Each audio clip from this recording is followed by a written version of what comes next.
தாலி பெருக்கி போடுற ஃபங்க்ஷனுக்கு கூட எல்லாரும் வந்திருந்தாங்க. அப்படியே எல்லாம் சரியாயிடும், அதோட விட்டுருவோமே. என்கிட்ட ஏதோ மறைக்காதீங்க, உண்மையை சொல்லுங்க. மாமா என்ன பண்ணாரு? பைக்ல வந்தவங்கள ஏன் ட்ரிபிள்ஸ் வரீங்கன்னு விசாரிச்சுட்டு இருந்தேன். நான் பேசிட்டு இருக்கப்பவே என்ன அடிக்க ஆரம்பிச்சிட்டாங்க. நானும் முடிஞ்ச அளவுக்கு சமாளிச்சேன். ஆனா 3 பேர் இருந்தாங்களா, அவங்க என்ன போட்டு அடிக்க ஆரம்பிச்சிட்டாங்க. கொஞ்ச நேரத்துல முத்து அங்க கரெக்டா வந்தாரு. அவர் எப்படி அங்க வந்தாரு?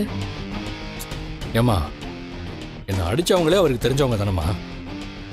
அங்க வந்து என்ன காப்பாத்துற மாதிரி நடிச்சு சும்மா அவங்கள மிரட்டுற மாதிரி அங்க வந்து மிரட்டி அனுப்பி வச்சுட்டு என்கிட்ட வந்து நல்ல பேர் எடுக்க பார்த்தாரு.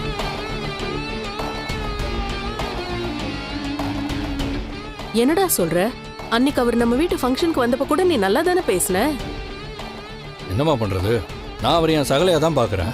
ஆனா அவர் என்ன அப்படி பார்க்கலையே, எதிரியா தானே பாக்குறாரு.